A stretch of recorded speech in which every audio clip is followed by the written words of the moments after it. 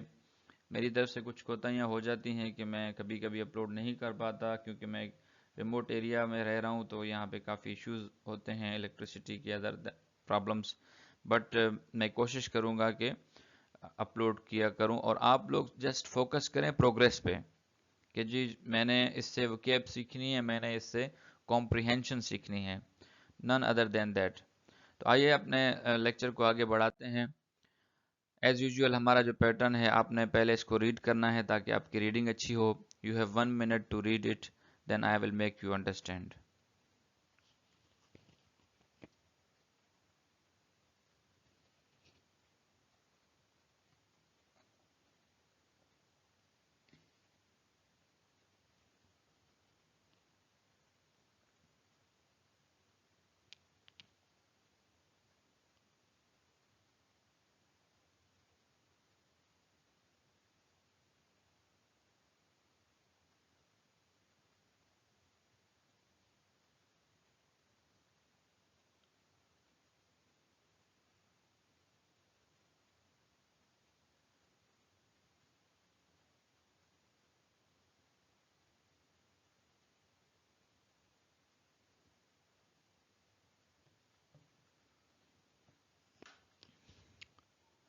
Finance minister, وزیر خزانہ Muhammad Aurangzeb is ready to employ force. وہ تیار ہیں کہ لگائیں فورس کو to make everyone and every sector in Pakistan pay their due share of taxes, کہ پاکستان کا ہر سیکٹر اور ہر ادارہ اپنے ٹیکس کے جو شیئر ہیں وہ ادا کریں. محمد اورنگزیب صاحب اس چیز پہ ریڈی ہیں.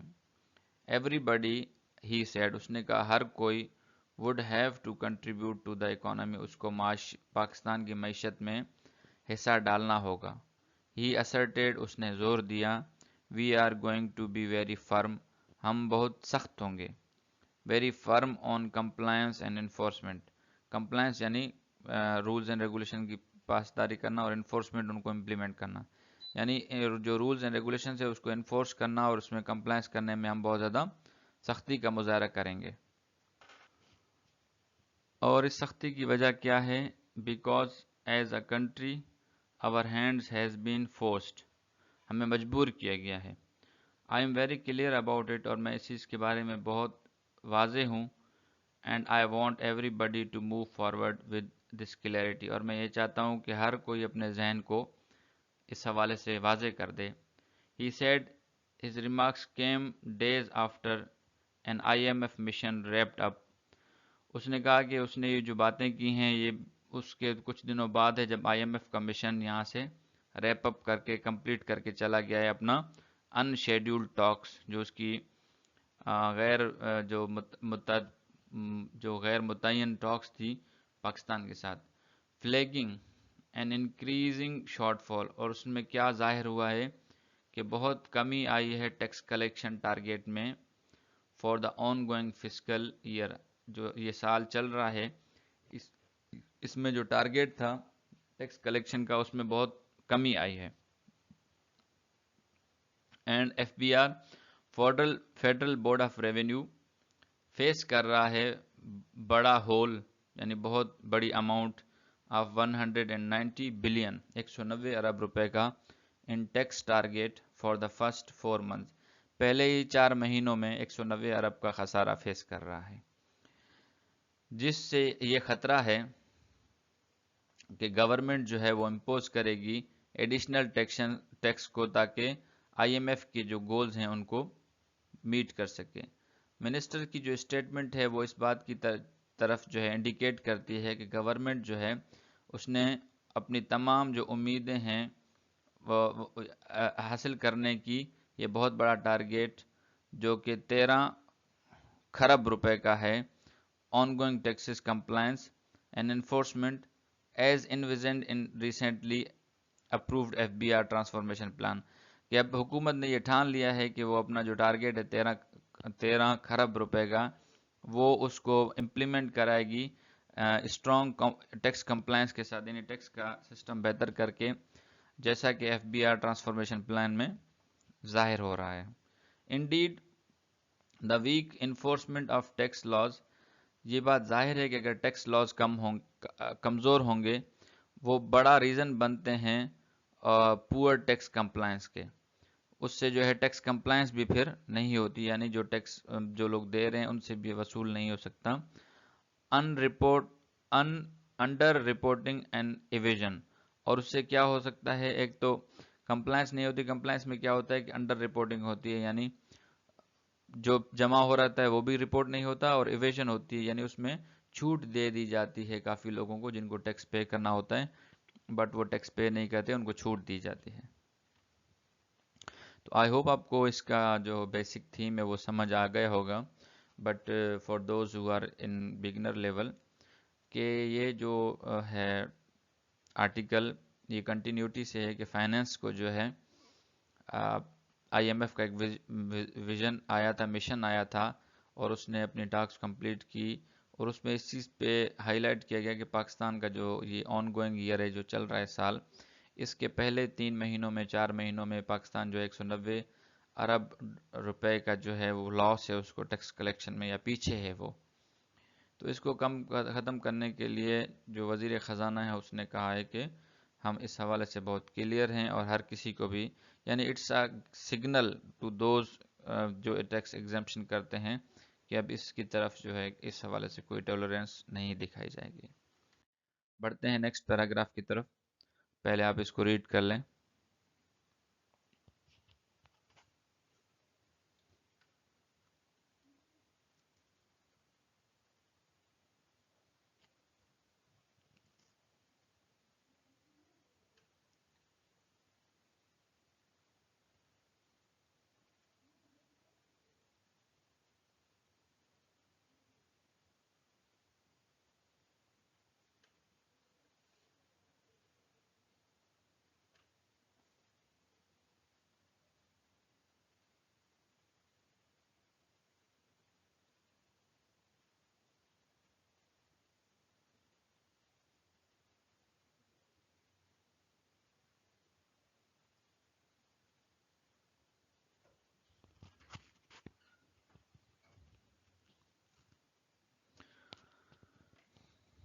The reality is that our tax problem run much deeper.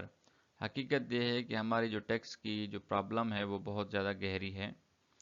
It would be thereof foolish، اسی لیے یہ ایک احمقانہ بات ہوگی to assume that our tax woes can be tackled just through enforcement، اسی لیے اگر ہم صرف یہ سمجھ لیں کہ جو سسٹم موجود ہے اس کو اگر ہم انفورس کر لیں اس سے ہمارے ٹیکس کے جو ووز ہیں جو تکلیفیں ختم ہوگی، when in fact جب کہ حقیقت یہ ہے کہ they are rooted in very narrow base of taxpayers، جبکہ یہ بات حقیقت ہے کہ یہ جو ایشوز ہیں انفورسمنٹ کے یہ ٹیکس پیئرس کے ساتھ بہت روٹیڈ ہیں، یعنی وہاں تک موجود ہیں، with over 3/4 of economy comprising the service real estate and form sectors effectively, اور 3/4 ایسے ہیں جس میں سروسز ہے، ریئل اسٹیٹ ہے اور فارم سیکٹرز ہیں، اس میں یہ ٹیکس پیئرز تک نیچے تک جو ہے روٹیڈ ہیں effectively out side the system, اور یہ تینوں کیا ہیں چیزیں،